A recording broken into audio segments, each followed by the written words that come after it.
18 months ago, I met two sets of novice developers who had a huge amount to learn about the property game. Do you not think that you need to be a bit more with it? You're not going to like it's these very 80s, handles then, are you? isn't it? It's a Victorian house. No, I mean 1980s, not 1880s. On 150,000, you haven't got a hope in hell of actually achieving this sort of finish. Both projects turned out to be a lot trickier than they thought. But did that stop them from moving on to even bigger and riskier developments? Certainly not. I think it's quite a dangerous position to get yourself in, to agree an offer and then change things without a deposit put down.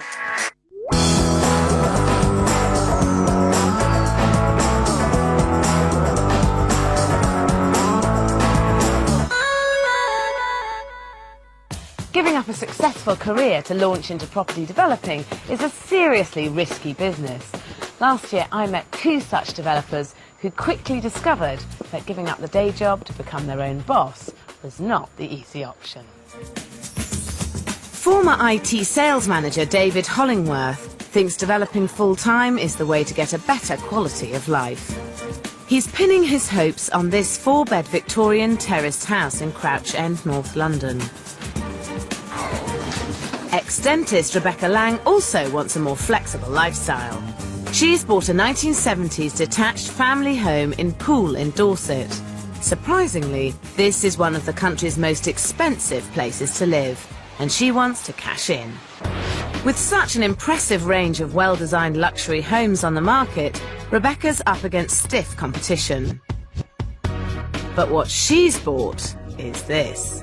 You've got a house which some people would consider to be quite unattractive, probably. I mean, I think with a mix of old brick, new brick, a bit of stone cladding, a bit of rendering, you've got pretty much every type of building material you could have. But it's got loads of potential, hasn't it? It has. I knew that I didn't want an old period property. I was looking for something around 1970s era.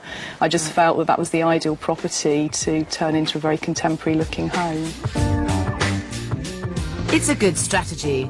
Going for a less attractive building and bringing it up to the standard of its neighbours can really add value. But this house is not only dated, it's big. And Rebecca's got adventurous ideas. The massive amount of work she's planning is not going to be cheap.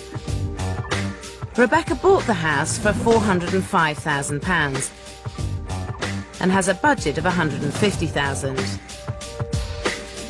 She hopes to sell for £650,000, which would give her an impressive £95,000 profit. These are huge figures, but I don't think even her £150,000 budget is big enough for her massive plans.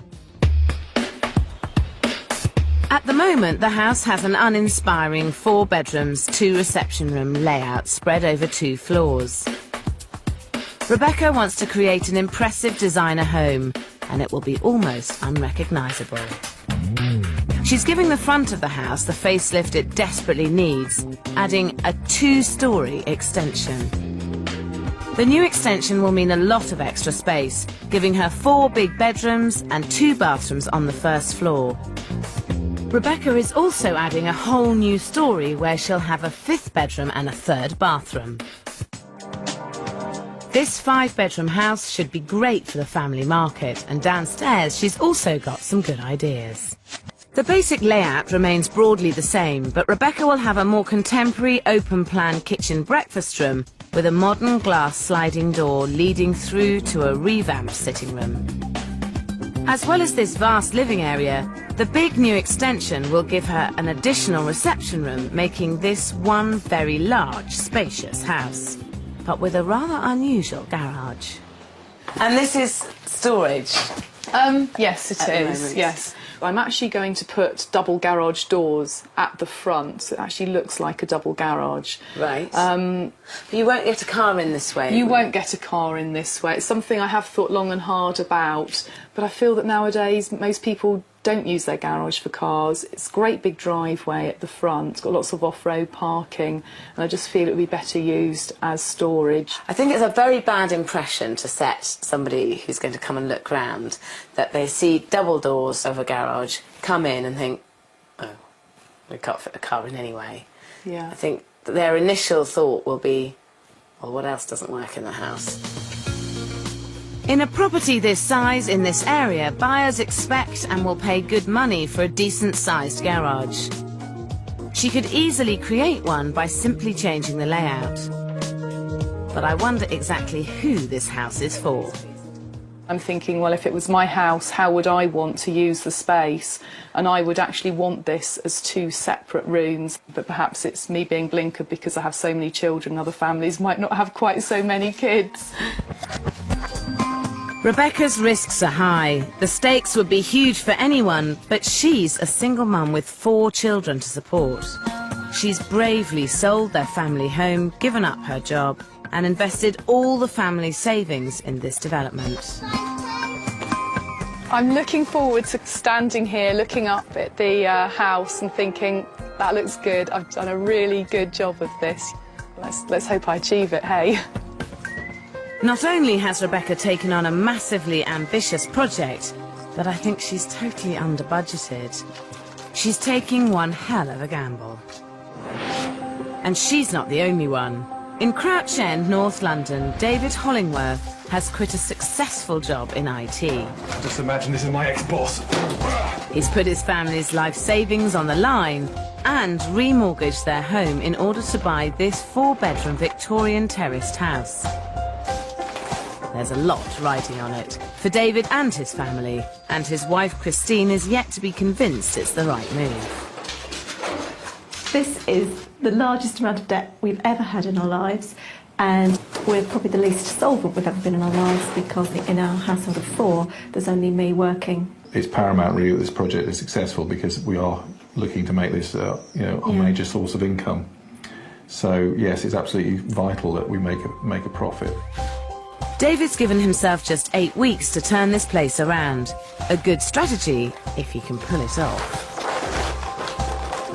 If I could do probably 2 or 3 a year, which I know is quite a difficult challenge, then I think certainly the opportunity is there to make as much, if not more money, than I was in IT. He's starting as he means to go on. He bought the house at auction for £329,000 and has a budget of £67,000. He's hoping to sell for £450,000, which would leave him with a £56,000 profit. But this means breaking the ceiling price of the road by a staggering £20,000, which is a big gamble when there's so much at stake. I sort of fluctuate like a roller coaster between being very optimistic about it and then having a sudden panic in which I'm very, very pessimistic. I think it can't possibly work. We've made a terrible mistake.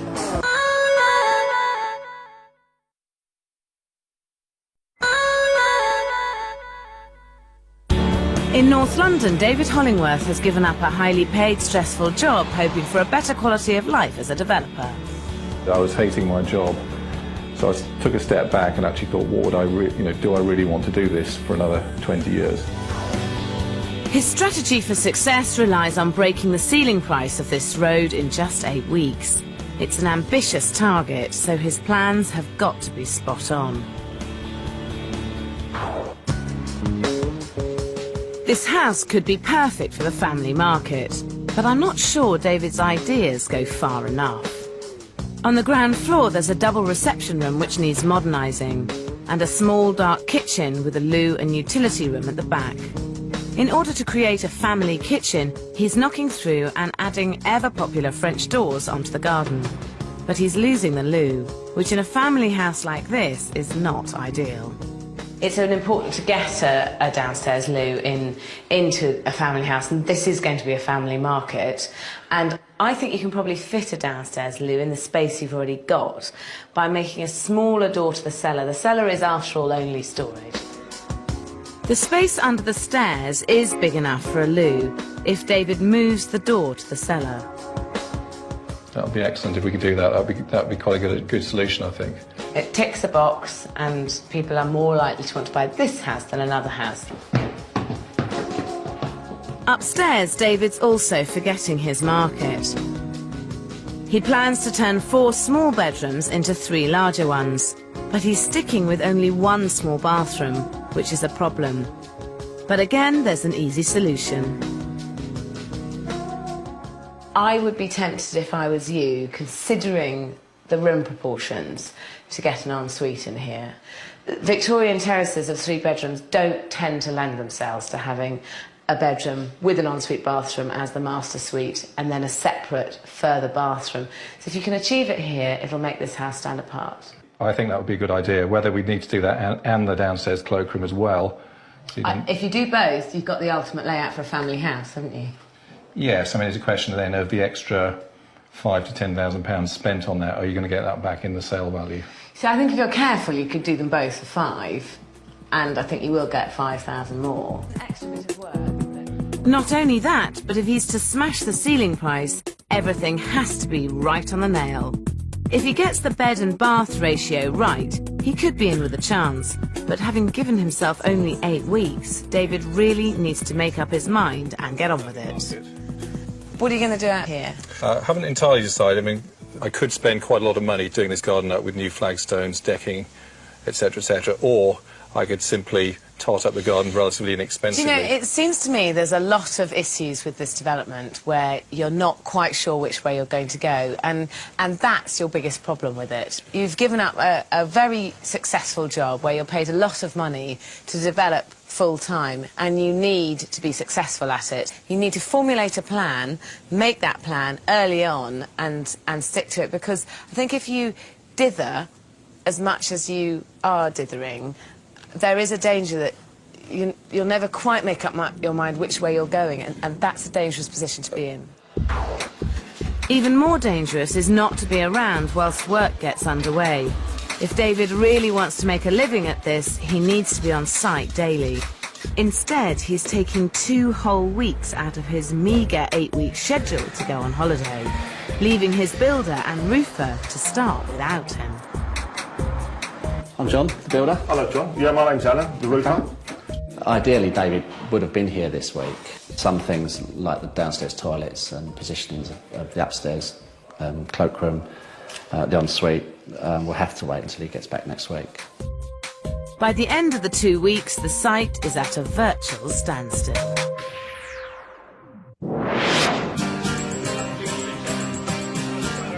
In Poole, Rebecca Lang's project is racing ahead. Hi, this is Alan. It's Nick and Steve.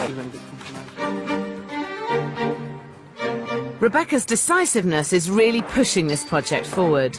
The roof's off, the scaffolding's up, and the new extension's underway.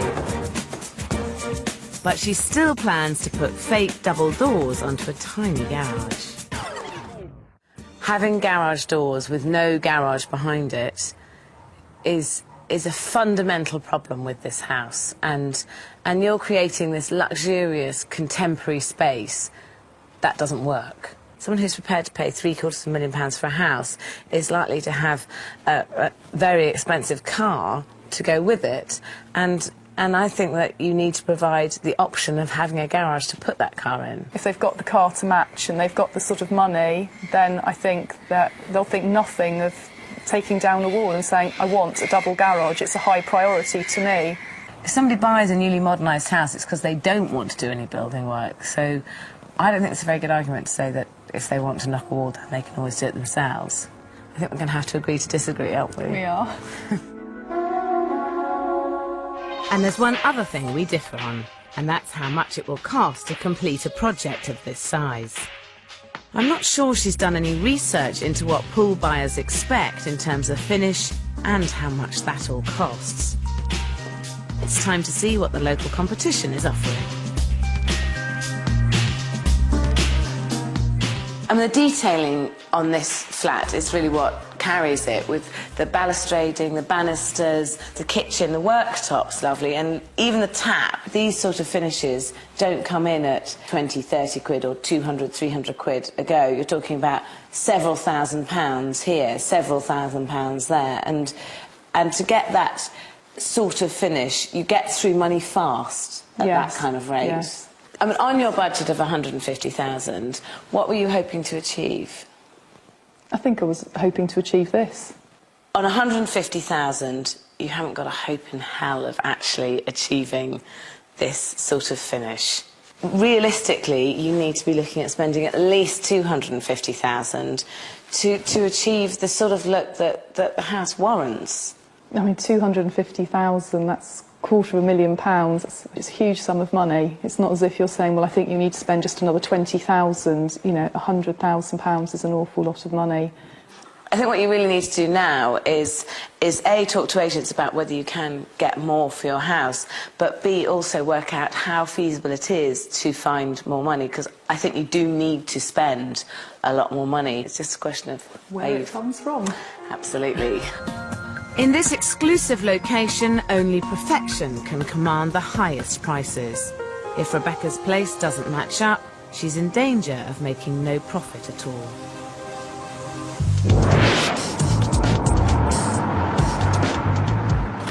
In Crouch End, David's back from holiday looking relaxed, only to discover that progress isn't as advanced as he'd hoped. Yes, I couldn't really go much further than this, David, because obviously we don't know where the wall's going to come, the stud wall's going to come for the ensuite. Considering David's livelihood is dependent on this project finishing in 5 weeks, he's possibly not taking things as seriously as he should be. Do you think that that perhaps it wasn't such a great idea to go away just as the site was beginning? Oh, I had a great holiday. I bet you The did. holiday was booked a year ago. There's no way, we wouldn't even consider dropping a holiday. I mean, what's life about? It's not about work. I think that's the thing about being self-employed. You kind of have to take the holidays where you can. There is no way, I hope you'd agree with me here, with no way we'd ever prioritise work over that precious 2 weeks that we take every year. If you're going to project manage a site and you're going to develop, you need to make sure that while the project's running, you're there on site all the time. I mean, generally I'd agree with you, but I think, you know, it worked okay this time. Unless I was doing a very complicated development next time, much more complicated than this, I don't see any reason why I couldn't do the same again.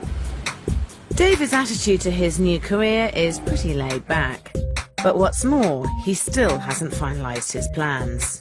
What exactly are you going to do here? You talk about some cloakroom or... Yes, at the moment Christine and I are slightly in disagreement. She thinks it's probably not worth the hassle. I suspect Christine will probably get her way. She often does. Really, the choice is up to you, David. I mean, whether or not you proceed with it All right. and go ahead.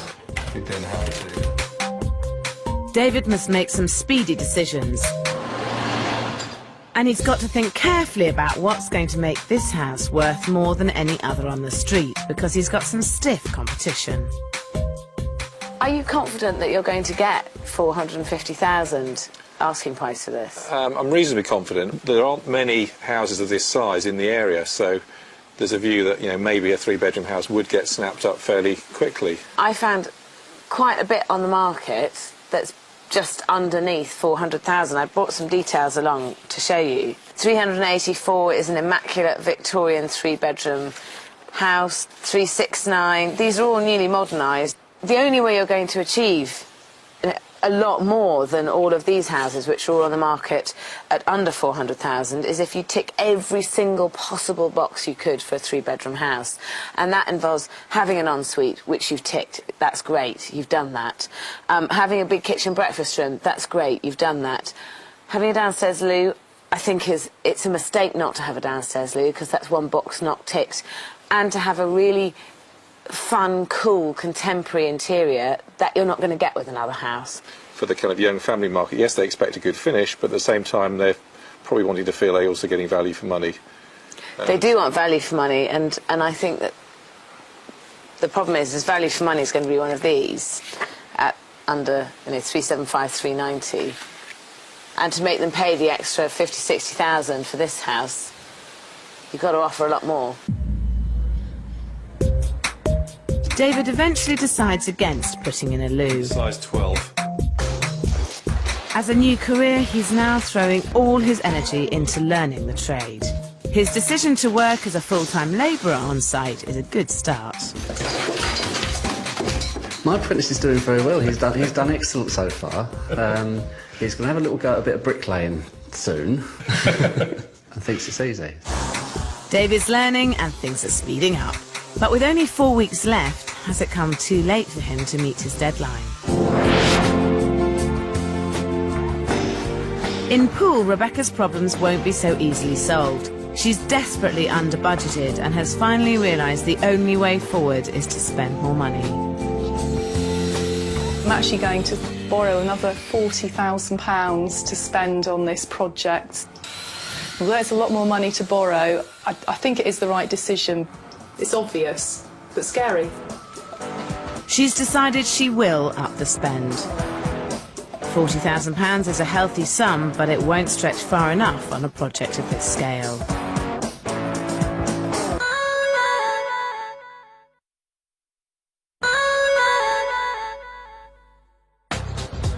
In Crouch End, David Hollingworth is 5 weeks into the 8-week development of his 3-bed end of terrace. The major work is done, the house is plastered, and it's time to decorate. To achieve top whack, he needs to offer a fabulous contemporary finish. And when decisions are finally made, I hope they're the right ones. So have you got any idea what you're going to do upstairs? Well, we're wanting a colour that's obviously not too dark and is different from cream. So the two ideas we've got are pale lemon and a pale lilac. I can't think of a nice way to say this apart from the fact that I hate lilac. I mean, do you have confidence in your ideas?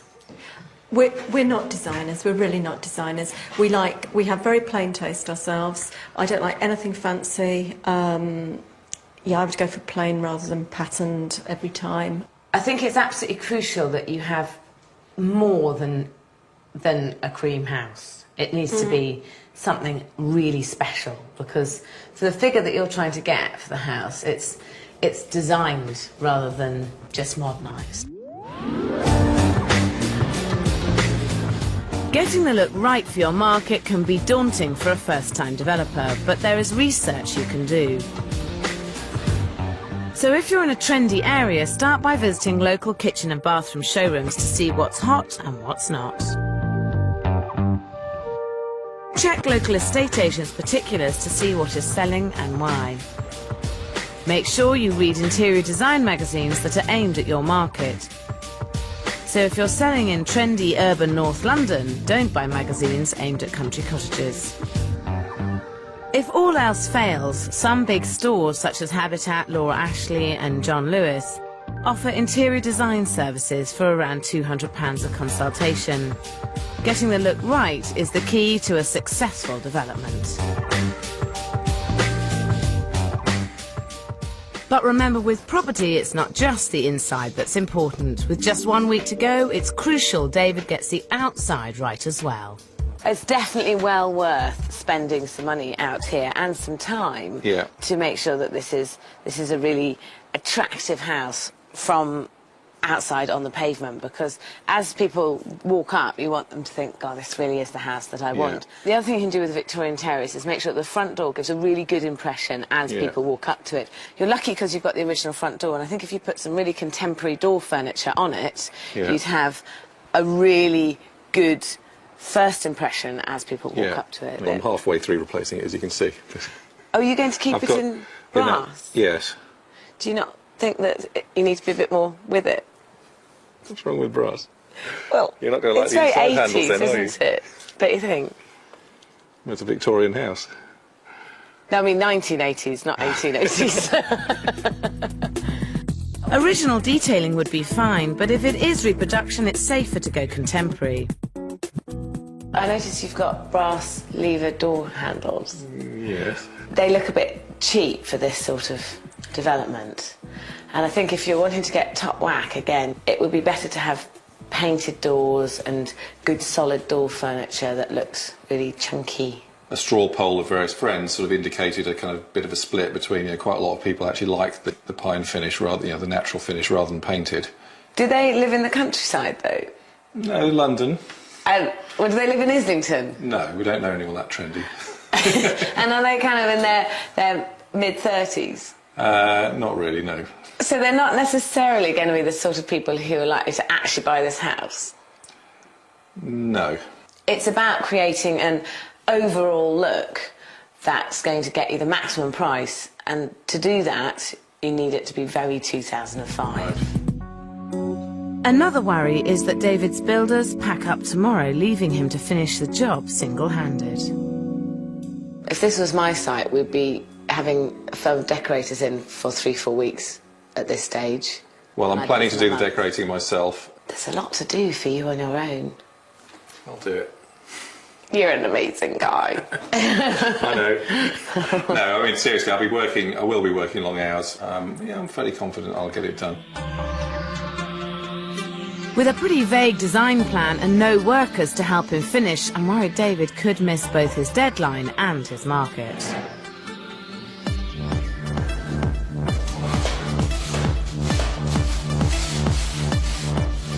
He has no choice but to work 20-hour days himself, and finally he has to rope in the rest of his family as extra labour.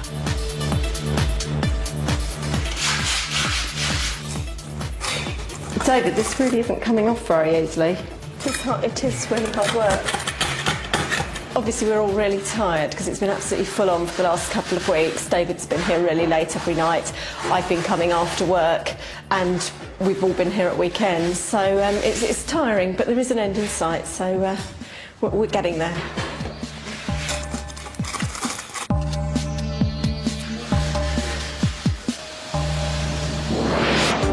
In pool, Rebecca Lang is still a long way off.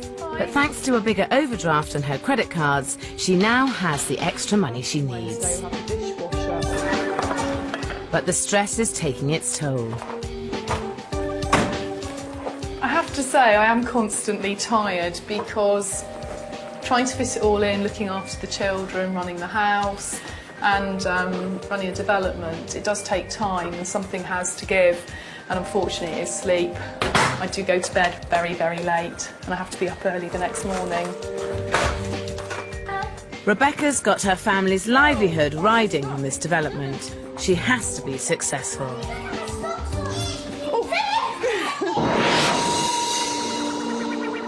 In Crouch End, David and Christine have finished their development. Impressively, only 2 weeks behind schedule.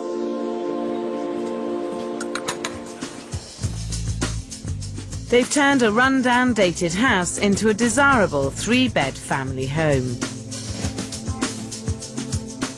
And whilst they were quite right to put in an ensuite, the decor may not appeal to their market. I think you had a bold moment with your border tiles. Sorry, what do you mean by bold? They're very bold. They look classic and Roman to me. Yeah, they do not. Like a Victorian house. One thing they don't look is classic or Roman.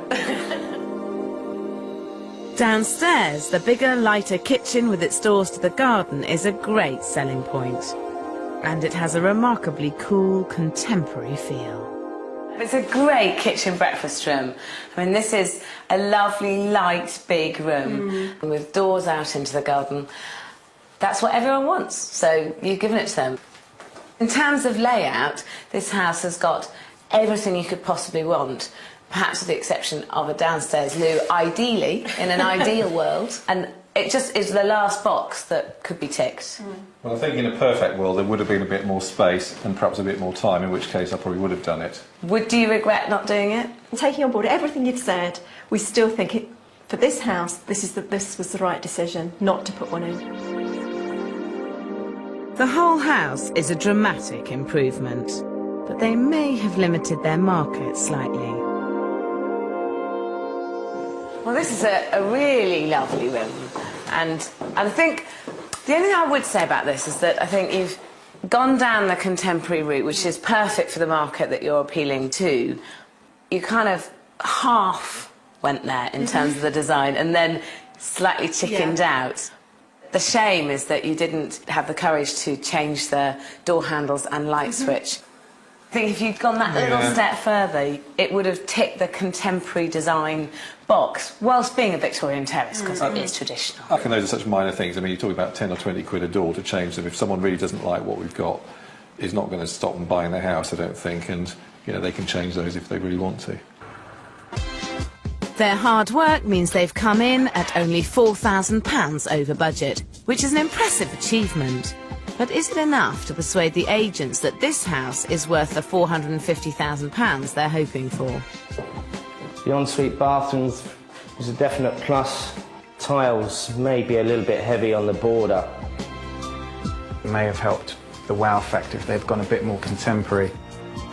Nice and bright, windows everywhere, very contemporary, exactly what families are looking for, with the French doors leading out to the garden.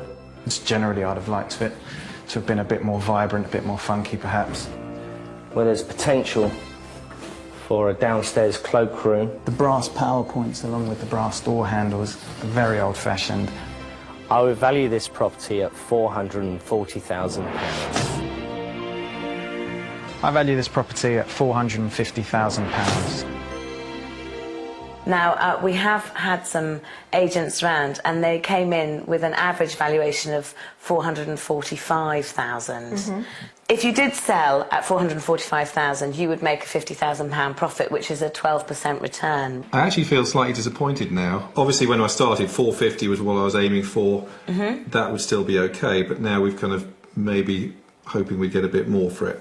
At the beginning of this project, you were wanting a better quality of life. Do you think this has given you a better quality of life? Not the last month. The last month, it hasn't given us any life at all. I think if you average it out over the past 6 months, the total amount of work I've done is probably no more, in fact, probably quite a lot less than I used to do. Yeah. But obviously it's all been crammed together in this last month, really. What would you do differently next time around? I think I probably wouldn't send the builders home quite so early. I think it's worth saying for the next one, it might be easier to be more ruthless, make decisions earlier on and stick with them, and be a bit more gung-ho, really, with your decisions. Really bear in mind the local market and what people want. And I think in terms of the style and interior, probably do more and more research. You've done really well, and I think that you've made a profit, so you're on the start to making this a career, which I think is all hats off to you as well. So. And it's hats off indeed, because 2 months later, David and Christine sell the property for £460,000, breaking the ceiling price and making a fantastic £65,000 profit. In Poole, Rebecca Lang's project is also at an end. For a first-time developer trying to compete with the luxury Poole Harbour market, she couldn't have picked a less inspiring property. But 4 months of stress, long hours and financial juggling later, her 70s house can now hold its head high amongst its exclusive neighbours.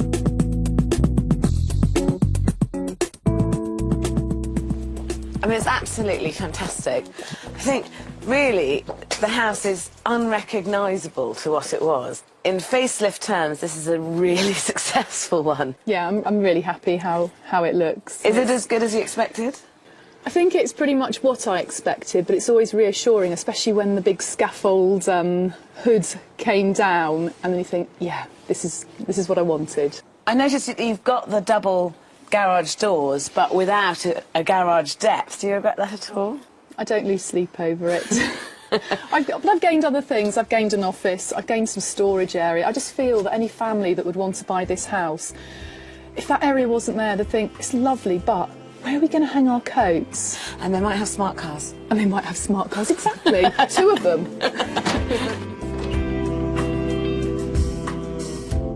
Rebecca had to do something dramatic, and she has. She's turned an unprepossessing 4-bed house into a luxurious 5-bed with stunning living areas. The sitting room is now thoroughly modern, and the new extension means she has an extra reception room which will really add value. The old kitchen has been transformed into a model of contemporary living. Rebecca agonised over spending more than her budget, but I think it's a gamble that will pay off. This is clearly where a lot of the money's been spent downstairs, because the finishes are top end and it looks absolutely spectacular with this gorgeous worktop and the staircase and the glass door. I have to say I have splashed out on the kitchen. It has swallowed up a bigger part of the budget than I had anticipated. It's exactly the sort of chic finish that the Poole market will demand, and because you've managed to achieve that, you will stand the best possible chance of getting the best possible sale price. Even though Rebecca spent £110,000 more than she originally intended, I think that this house is now worth much more than the $650,000 she expected. Great first impressions. That's an absolutely fantastic ensuite. I think overall it's a marvellous master bedroom suite. Oh, that's a shame. Couldn't get a car in here, and that could put buyers off. It's a lovely feature, nice sliding door dividing the rooms. Nice kitchen, good work surfaces, good breakfast area for the family. I value this property at £775,000. I'd market this property at £725,000. I value this property at £795,000. Now, down to money though, because obviously this is what it's all about. Yeah.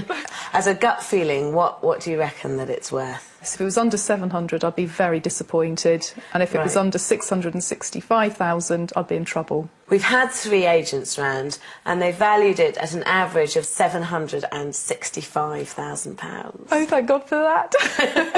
So, I mean, that would give you £100,000 Yeah. profit from this development. Does that make it worthwhile? I think it makes it very worthwhile. But as always, it all depends on the buyers. This is lovely. Beautiful high ceilings. That's a lovely feature, the glass door, isn't it? Yeah. That's really spacious. Very modern. I thought it was supposed to be a garage. Well, you couldn't get anything in, you'd be lucky to get a bike in it. Oh, I love this fire. Yeah, It's slab lovely. fireplace, very nice. Not sure about the blue though, but... Oh, unusual bathroom. And this is really nice, I like it. What, a 2-man shower? Yeah, I like that a lot. I love the outlook. Could lie in bed looking out in the garden with the It's curtains nice, open. nice with the terrace. Would you do another one? Yes, I think I would. I think I need to hibernate for a few months now and just catch up on some sleep. With a potential £100,000 in her back pocket, for the moment at least, Rebecca decides to take a well-earned break. For David Hollingworth in Crouch End, there's no hanging about. Buoyed by the success of his first development, he's straight on to the next. But this time with close to £1 million right on the line, the stakes are even higher. Yeah, I'm confident about the market, I'm confident about the money I'm going to spend, and I'm confident about the profit I can make on it.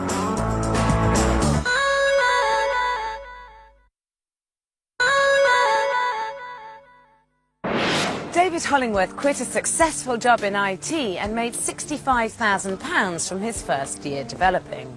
That may sound like a lot of money, but it's not nearly as much as he's used to earning.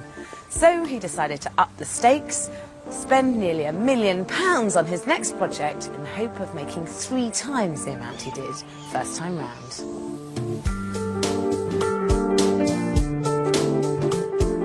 And this is where his money is going. A huge rundown Edwardian house in Muswell Hill, North London, that David is planning to return to its former glory as a luxury family home. The previous owners carved it up into flats, and restoring this property is going to take a lot of work, a lot of money, and a lot of nerve from David and his wife, Christine. Christine was worried about the amount of mortgage debt we had, and I've gone and increased it even more, so I now have a £1.2 million mortgage. David bought this house well at £720,000 and has a sizable £180,000 budget for all the renovations. He's hoping to sell for £1.1 million, making him a sizable £200,000 profit. The problem is that David's borrowing is so high he's paying £100 a day in interest. But he's hoping the lessons he learnt from the last project will help him to turn this development round in a super fast 4 months. Last time Sarah advised to get a plan early and stick to it, and this time the plan is pretty much firmed up with a couple of minor considerations which won't affect the actual programme of works.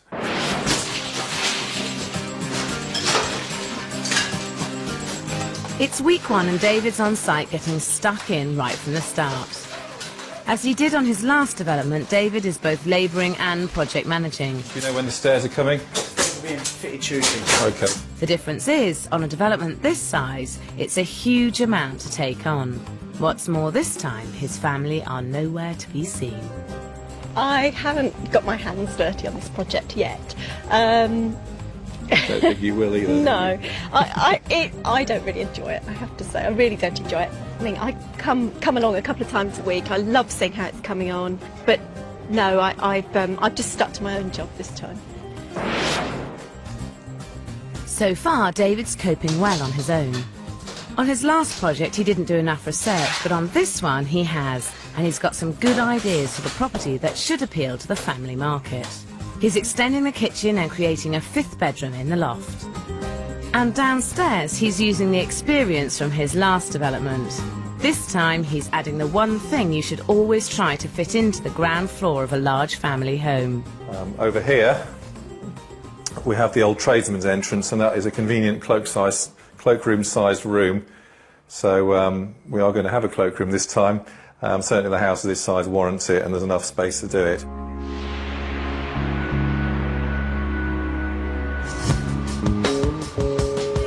One month in, and this project is going without a hitch. David is on budget and on schedule. And he thinks he's got some very good news. I've accepted an offer on this property already at 1.1 million, which is at the top end of what I was originally hoping for, and will actually make me a £200,000 profit. So I'm very pleased with that. £1.1 million is hard to refuse. It would make David a 20% return, which is what every developer should be aiming for. But the market here is booming and has risen a huge 10% in the last 6 months alone. It's showing no signs of slowing down, and cashing in after just 4 weeks could easily lose David a lot of money. Even riskier, 2 months later, David is in discussions about changing parts of the house to the buyer's specification, even though they still haven't put a penny down or even set a date to exchange. When the development should be surging ahead, it's slowing down. And my poor electrician, having spent 2 days putting the lights up in the kitchen, they're now thinking maybe they want brighter ones, which is going to be actually quite an arduous job to change them because of the type of lights they are. So it's not a straightforward case of just swapping a few bulbs over. These issues are taking their toll on his schedule. David goes on to change the carpets and some of the paintwork. This is dangerous. In a situation like this, there's nothing to stop buyers backing out and leaving a property tailored to an individual rather than the broader market.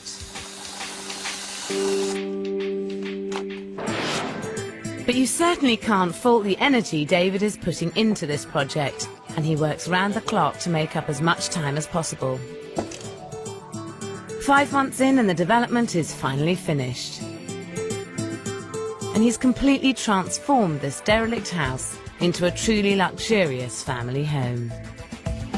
Hi, David. Hi, Sarah. How are you? Yeah, good, thank you, yes. Gosh, so you've come to the end of a massive development this time round, but you've really upped the stakes financially, haven't you? Yes, I mean, it was more than double the size of the last project. And money. Let's go and have a look. Inside, the house is unrecognisable. And there's not one bit of cheap reproduction brass in sight. Upstairs, the loft conversion is a real success, creating a 5th bedroom with views across the city. But it's downstairs where this property really comes into its own. The extended open-plan kitchen now provides a light and modern dining area, perfect for a large family.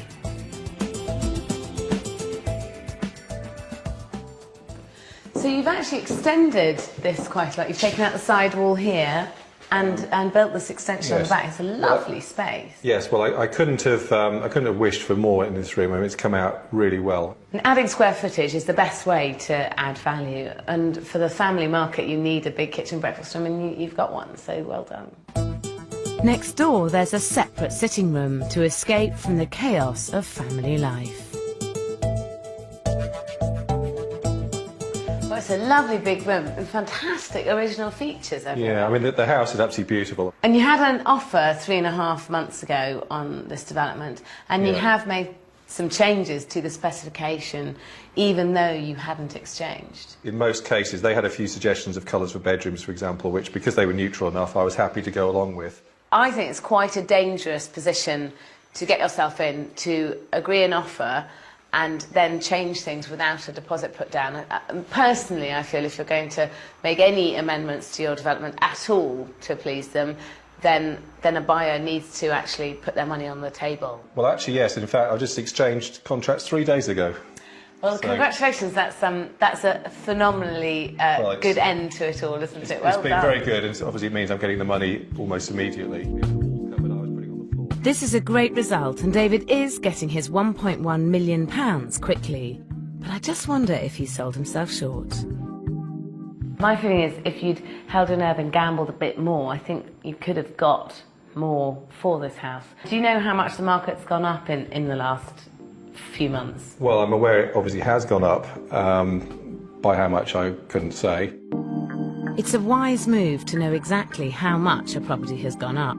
Keeping a close eye on the market is essential to successful developing. I've had 2 agents in to value the house, and one agent came in at £1.1 million and £1.2 million. So the average of those 2 would be £1,150,000, which is £50,000 more than you've just exchanged for. They'd have needed to have probably come up with a much higher figure than 1.2 for me to have really thought, well, I could have got a lot more money for it. My only feeling is that, bearing in mind it's difficult to find developments, I think that you could have hung out and got a little bit more for this development, which actually a little bit on an investment this big is actually a lot of money. But David not only accepted an early offer in a rising market, he also did so with no deposit on the table, and then went on to alter the property to the buyer's needs, a risky thing for a developer to do. Despite all of that, this has been a really successful development. I mean, you've made £200,000, which is over a 20% return on your investment, so you've done really well. So do you feel that this is going to give you the confidence to keep going with this? Is that what's next? Yeah, absolutely. This has given me the confidence to keep going. I think the most important thing is a year ago when people said to me, what do you do? I'd have said something like, well, I used to be in IT, but I objected in to do property development. Now I just say I'm a property developer. David probably could have made more from this development, but he's still made an enormous £200,000 in just 5 months. So far, it looks as though his midlife career change could be a phenomenal success.